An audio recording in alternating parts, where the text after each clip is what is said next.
Ονομάζομαι Λιγνός Γιώργος. Εντάξει, σας παραξενεύει, γιατί όταν λέτε Λιγνός και είναι χοντρό, είναι λίγο πρόβλημα. Από 5 χρονών το ακούω στο σχολείο αυτό, έχω βαρεθεί να τα ακούω και μάλιστα μπορώ να πω ότι κατέληξα με βάση αυτή την αντίδραση. Όταν έβλεπα κάποιο δάσκαλο να λέει να κάνει αυτό το καλαμπούρι, στο τέλος έλεγα τι βαρετός είναι αυτός, γιατί ήταν ένα πλέον πολύ κοινότυπο καλαμπούρι. Ένας χοντρού και Λιγνός.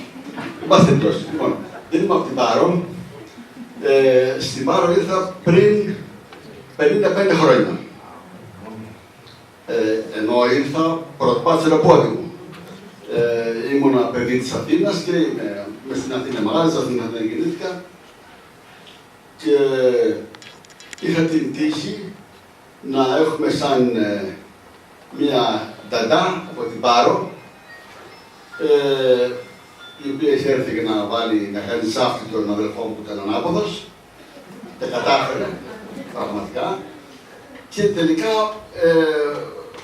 έμεινε εκεί και όταν γεννήθηκα και εγώ ήταν εκεί. Με αποτέλεσμα, όταν ήμουν 5 χρονών, λέει στους γονείς μου να πάρω τα παιδιά, κυρία Ειρήνη και κύριε Ανδρέα, να τα πάω στην Πάρο. 1960. Στο Κουτάκο. Δεν υπήρχε τίποτα. Ούτε φως, ούτε νερό, ούτε τηλέφωνο. Ο δρόμος εκεί που πήγαινε, που τώρα το καινούριο αεροδρόμιο είχε ένα ρεύμα, ήταν για κομίσιο, το θυμάσαι παλιοί. Κατέβαινες για να περάσει το αυτοκίνητο, σπρώχνανε, μας άφηνε μετά στο Κουτάκο πάνω στον δρόμο και κουβαλάγαμε τα πράγματα στα χέρια. Και έτσι ξεκίνησε η σχέση μου με την Πάρο. Ήμουν πάλι πανευτυχής. Και αυτό το βλέπετε εδώ από την εικόνα, την πρώτη. Είμαι το παιδάκι αριστερά που χαιρετάω. Εδώ είναι ο αδελφός μου, η αδελφή μου και 2 παιδιά από μια οικογένεια που έμενε εδώ. Παργάνοι, Σκιαδάδες. Το γαϊδούρι, να θυμάμαι, το είχαμε νοικιάσει, γιατί δεν είχαμε μεταφορικό μέσο και κάποια στιγμή κανονίσαμε και νοικιάσαμε ένα γαϊδούρι, το οποίο μάλιστα μετά από 2 χρόνια, γιατί τώρα είχαμε τα φώτα τα καλοκαίρια, που κάναμε και μπάνιο, κάναμε τα πάντα, εξεμέτρησε το ζι και είμαστε τόσοι εντάξει. Το θέμα είναι ότι εκεί, προσέξτε, εκεί ήταν μια πολύ σημαντική εμπειρία για μένα, γιατί είμαστε μια κοινότητα παιδιών. Είμαστε 3 αδέλφια και 4 ξαδέρφια. Και ερχόμαστε με αυτή τη γυναίκα, τη Λουκία τη Σκιαδά, η οποία μας άφησε πριν ένα μήνα, ετών 4. Και ζούσαμε 3 μήνες σε ένα καθεστώς μιας ιδιότυπης κοινότητας παιδιών, όπου όμως έπρεπε να είμαστε υπεύθυνοι για να μπορέσουμε να επιβιώσουμε. Και φίδια και σκορπιοί και ένα χαρό κίνδυνοι, οι συνθήκες πολύ άγριες. Παρ' όλα αυτά, εμείς είμαστε ευτυχείς όλοι και είχαμε μάθει να πειθαρχούμε. Για μένα λοιπόν αυτό ήταν το πρώτο μάθημα κοινοτικής ζωής. Ζεις σε μια οργανωμένη κοινότητα, που σημαίνει μοιάζει για την πλαϊνό σου και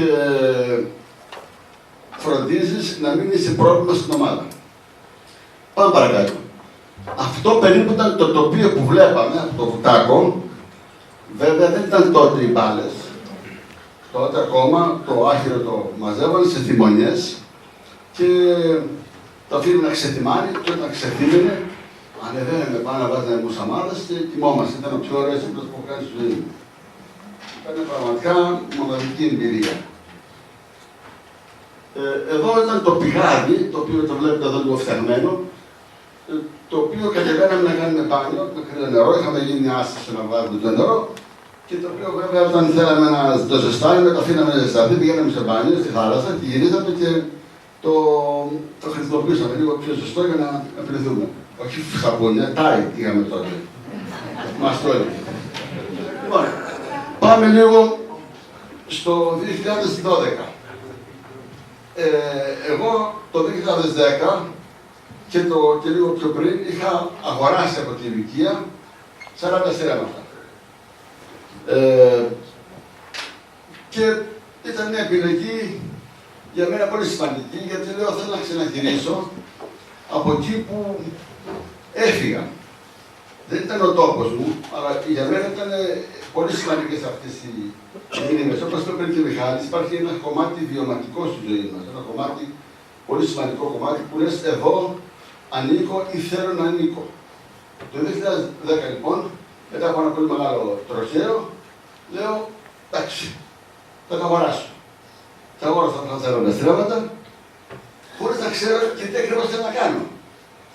Και ήταν αυτή η εικόνα που ήταν πριν. Εδώ λοιπόν το 2013 ήταν πριν καλά ξεκινήσουμε να κάνουμε το κτήμα το οποίο ονομάζεται κήπος της Λυκείας και το έβγαλα ακριβώς και λίγο και για να της δώσω τη χαρά ότι έχει πάρει το όνομά της αυτή η ιστορία και γιατί δεν είναι κτήμα, είναι κήπος, είναι και κήπος. Εδώ λοιπόν είναι τα παιδιά που έχουν έρθει 21 Μαρτίου 2014. Αρινή ησημερία, 2 χρόνια πριν, μπήκε το πρώτο δέντρο, θα τα δείτε παρακάτω, και την ίδια στιγμή ήρθαν τα παιδιά του σχολείου της Αγγελιάς, που για μένα είναι ευλογία, επειδή έχω δουλέψει και σαν εκπαιδευτικός, και έρχονται και είναι εκεί μια φωτογραφία, ένα παλιό αλόνι, που είχε φτιαχτεί το 1920 από την πατέρα της Λυκείας, και ξεκινήσαμε από εκεί, από το παλιό αλόνι. Δηλαδή, γιατί έχει σημασία και στα παιδιά μας να τους διδάσκουμε και να βλέπουν κάπως να δουν την ιστορία και τις μνήμες να τα παντρέψουν. Άλλο οι μνήμες, άλλη ιστορία πολλές φορές. Όμως όχι είναι μαζί το ίδιο πράγμα είναι. Οι μνήμες μας είναι και ιστορία. Και όλα αυτά αποτυπώνονται. Το αλόνι αυτό λοιπόν έχει μια ιστορία. Τους είπαμε, τους μιλήσαμε και μετά είδαν και πολλά άλλα διαφορετικά πράγματα. Λοιπόν, εδώ είναι το άλλο αλόνι. Ήταν το πρώτο πράγμα το οποίο εγώ θυμάμαι το παλιό αλόνι και όταν, αφού είχα πλέον συνειδητοποιήσει ότι έχω 45 ξέρω πόσο ήταν στα χέρια μου, τι κάνω λέω. Θυμάμαι 2 μήνες σκεφτόμουν πώς να ξεκινήσω, τι να κάνω. Οπότε μέσα από πολλή σκέψη μου ήρθε μια εικόνα και λέω θα ξεκινήσω να βάλω ένα αλόνι, ένα μάτι. Μέσα σε μια τεράστια έκταση μπήκε ένας κύκλος. Δεν μπορώ να καταλάβω γιατί το έκανα. Το έκανα γιατί λέω θα ξεκινήσω από τον κύκλο. Να υπάρχει ένα σημείο, πώς λέμε ο αμφαλός της γης, ένα σημείο. Γύρω από αυτό θα ξεκινήσει όλα τα υπόλοιπα. Και ξεκίνησε και με πολύ κόπο και με πολύ κόπο γιατί έπρεπε να αποφασιστεί η σωστή απόσταση. Θυμάμαι ήταν ένας άνθρωπος που τότε με βοηθούσε, να είναι καλά, από την άλλη ο Γιάννης Πράσινος και μου λέει και Γιώργο, όταν κάνεις ένα αλόνι πρέπει να έχει λέει καλό ήχο. Τι λέει του τόσο λέω, ήχο το αλόνι. Πράγματι τελικά, μέσα στα απολογώ, αυτό το αλόνι έχει πάρα πολύ καλό ήχο, γιατί έχει τις σωστές αποστάσεις και υπάρχει λειτουργεί σαν αντιχείο, δηλαδή μπορεί να πάει στο κέντρο που υπάρχει το σίδερο, ένας μιλητής να κάτσει και τον ακούνε 70 άτομα πάρα πολύ καθαρά. Εδώ λοιπόν το αλόνι ήταν το κέντρο και από το οποίο αναπτύχθηκε ένα σχέδιο. Όταν αποφάσισε να γίνει ένα κτήμα και ένας φίλος ο Αρσένης ο Λυκής από την Άουσα με έφερε σε επαφή με τον Σεβασιανό τον Αναγνωστόπουλο. Κάπου εδώ είναι ο Σεβασιανός, δεν τον βλέπω που είναι εδώ. Να, είναι εκεί πέρα που και γελάει. Όταν λοιπόν συνάντησα τον Σεβασιανό και μάλιστα μου συνέστησε τον Σεβασιανό γιατί εγώ ήθελα να κάνω ένα κτήμα το οποίο να είναι βιολογικό.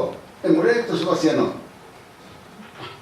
Όχι, εγώ βλέπω το Σεβασιανό, πάμε κάπου τρώμε κάτι παϊδάκια εκεί στην Άουσα, άρχισε μια κουβέντα.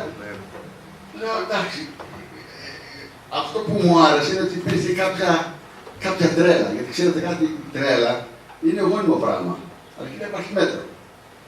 Λοιπόν, αρχίσαμε μια κουβέντα και κουβέντα με την κουβέντα και με τον Σεβασιανό και με την Έλληνα της Συνανίδου ξεκίνησε γύρω από το αλόνι το οποίο υπήρχε, καταλάβατε, γύρω από το αλόνι το οποίο υπήρχε,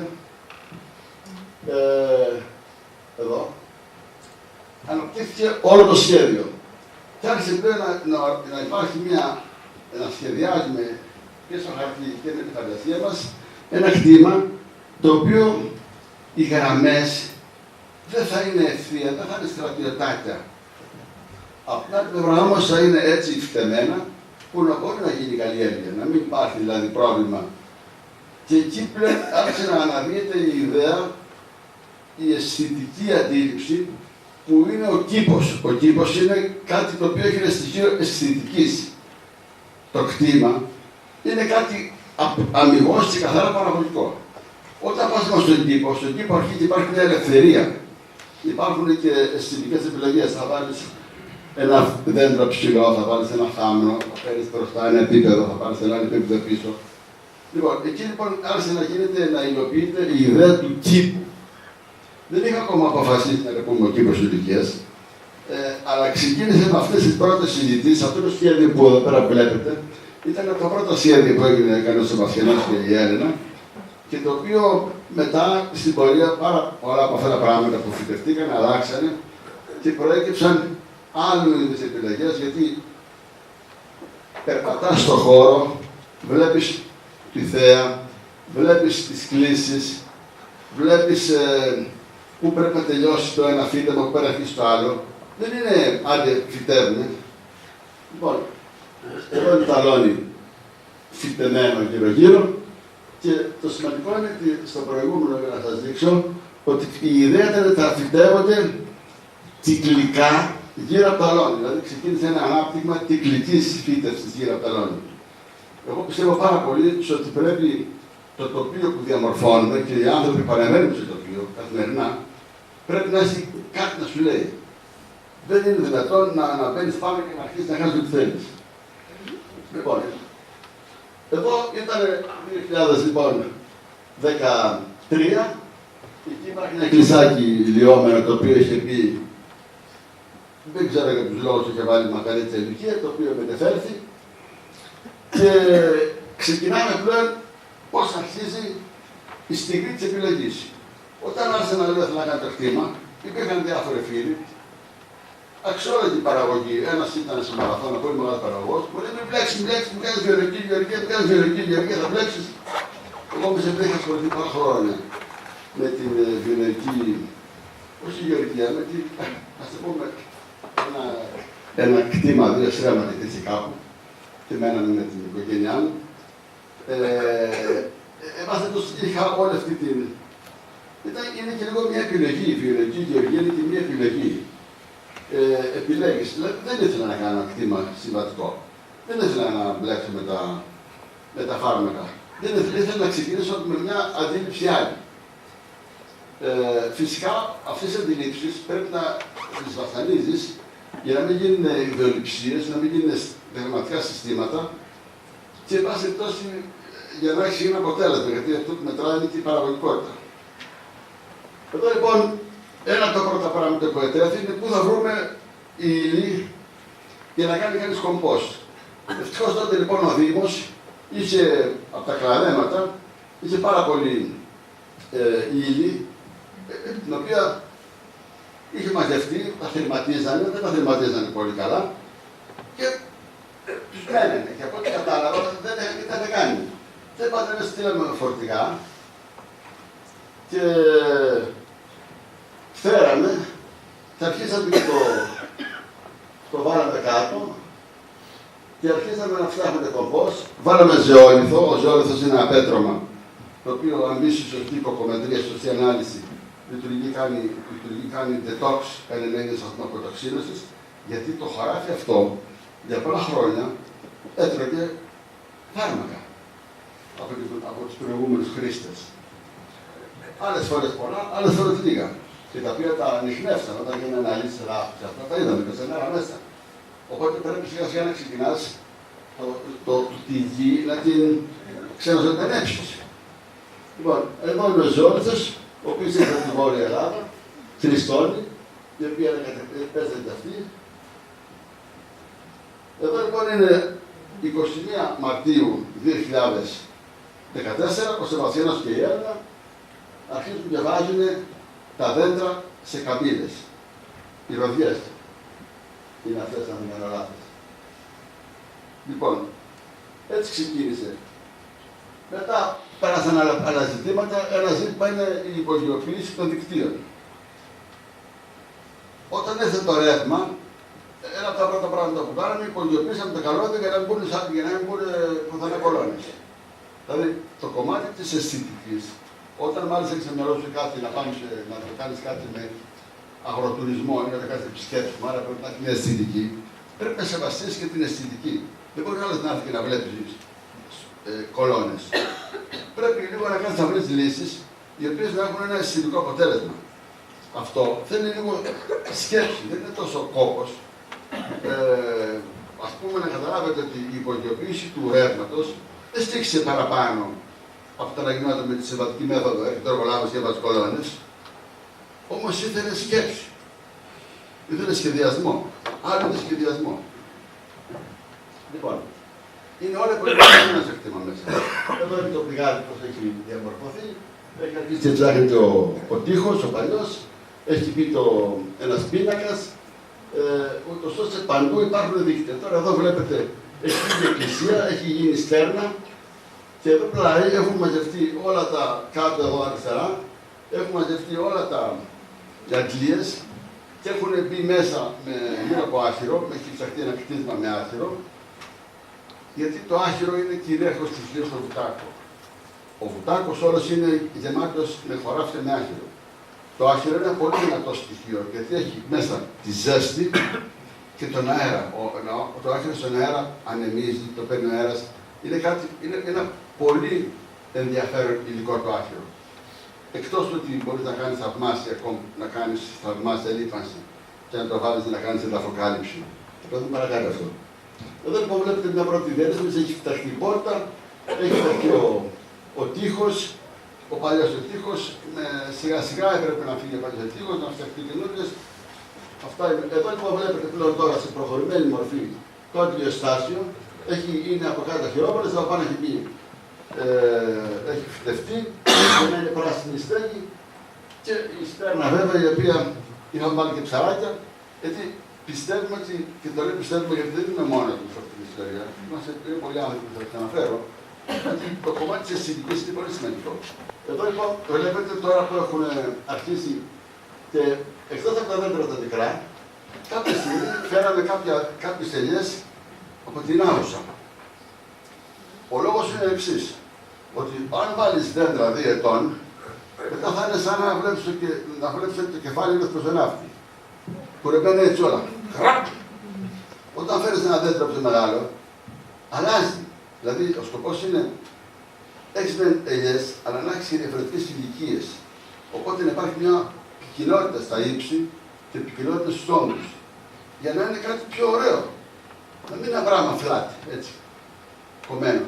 Λοιπόν, δόξα τω Θεώ βρήκαμε ελιές, πολύ καλές, από την Πάρο, οπότε είναι προσαρμοσμένες, δεν τις έφερες εγώ από την Πολαπώνης, από τη Μακεδονία και φυτευτήκανε. Εδώ λοιπόν βλέπετε πλέον σε μια αρκετά προχωρημένη εξέλιξη, αριστερά είναι οι ροδιές, μέσα είναι το φυτρώνει χόρτο το οποίο κόβεται και πέφτει πάνω και γίνεται εδαφοκάλυψη, θα το δούμε παρακάτω. Εδώ μπροστά είναι οι ελιές οι μεγάλες και εδώ πέρα δεξιά είναι ο χώρος που έχει ετοιμαστεί με κομπόσι για να δεχτεί το αμπέλι.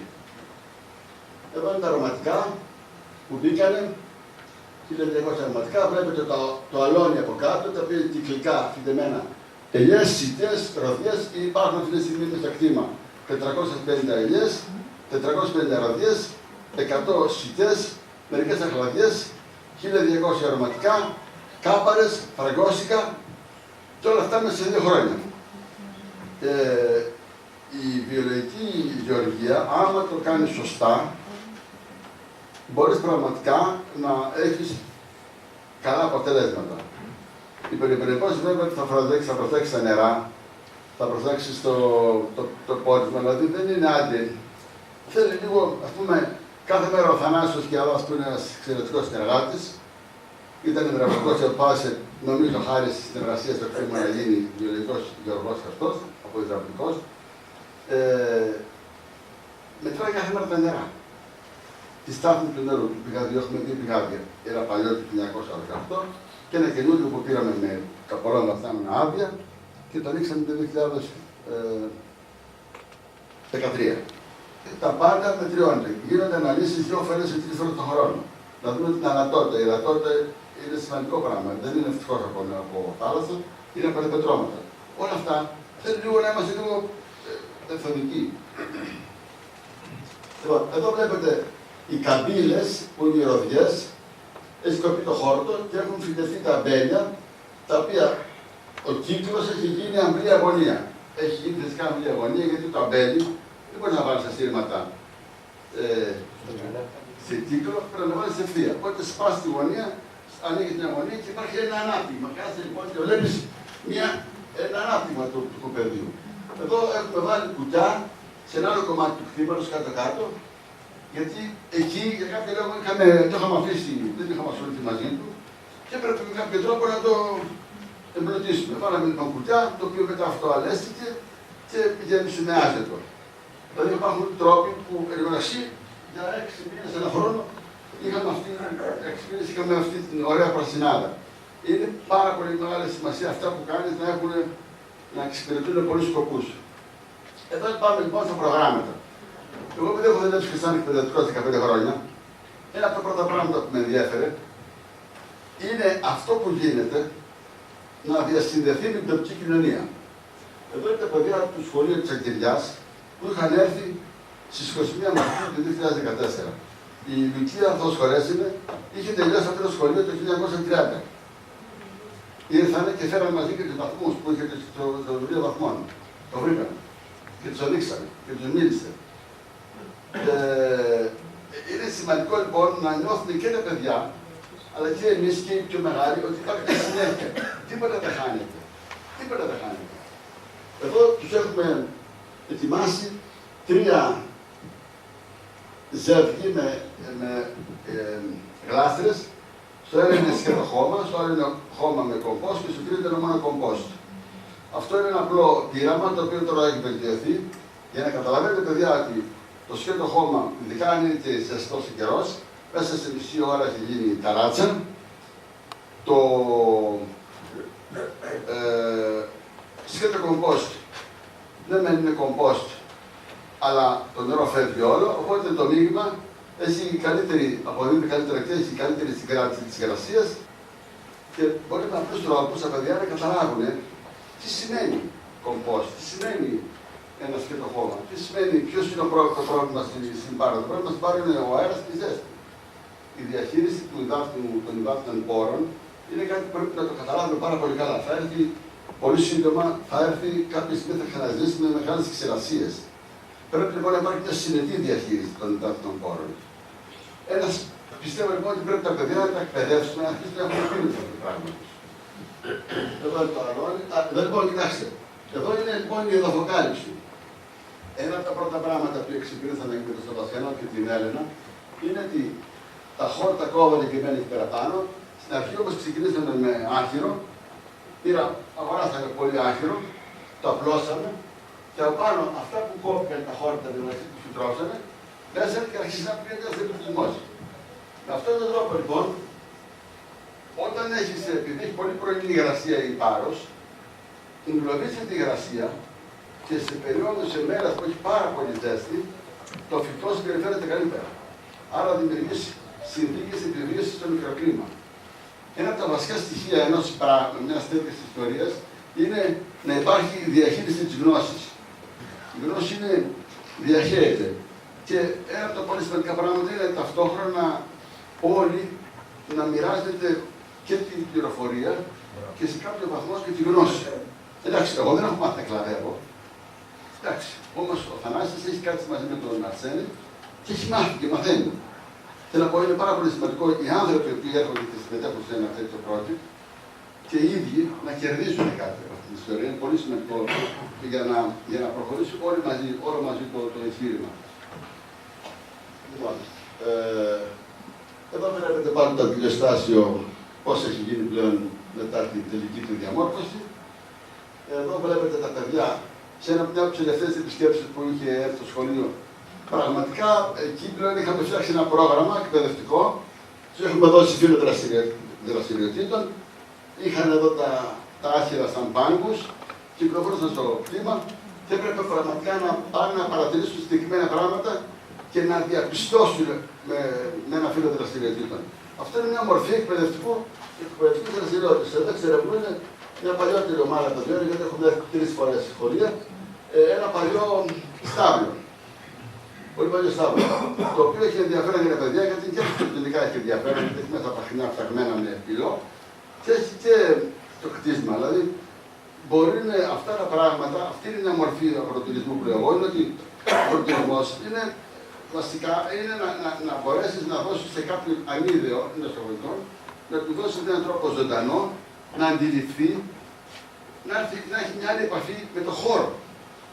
Ο αγροτουρισμός είναι αυτός που θα έρθει, είτε παιδί, είτε μεγάλος, είτε ενήλικας, είτε τουρίστας, να έχει το κίνητρο να έχει μια σχέση πραγματική με τον χώρο που θα έρθει.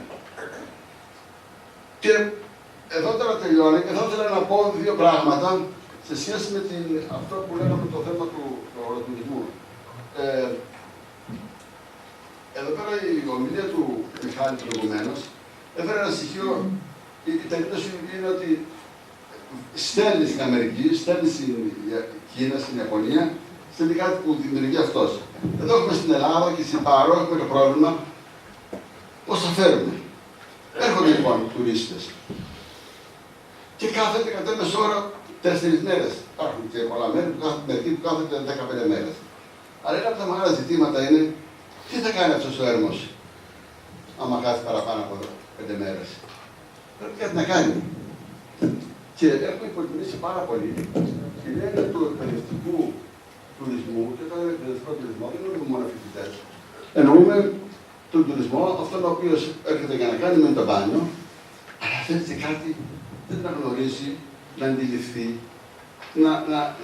αν θέλετε λίγο να μελετήσει, αλλά με έναν τρόπο ευχάριστο, όχι δασκαλίστικο, να πληροφορηθεί. Δηλαδή υπάρχουν οι τουρίστες, έχουν αντοχή και διάθεση να αφιερώσουν και 2 ώρες, ξέρω εγώ, 5 με 8 ή 6 με 8 με 9, για να δουν και κάτι άλλο.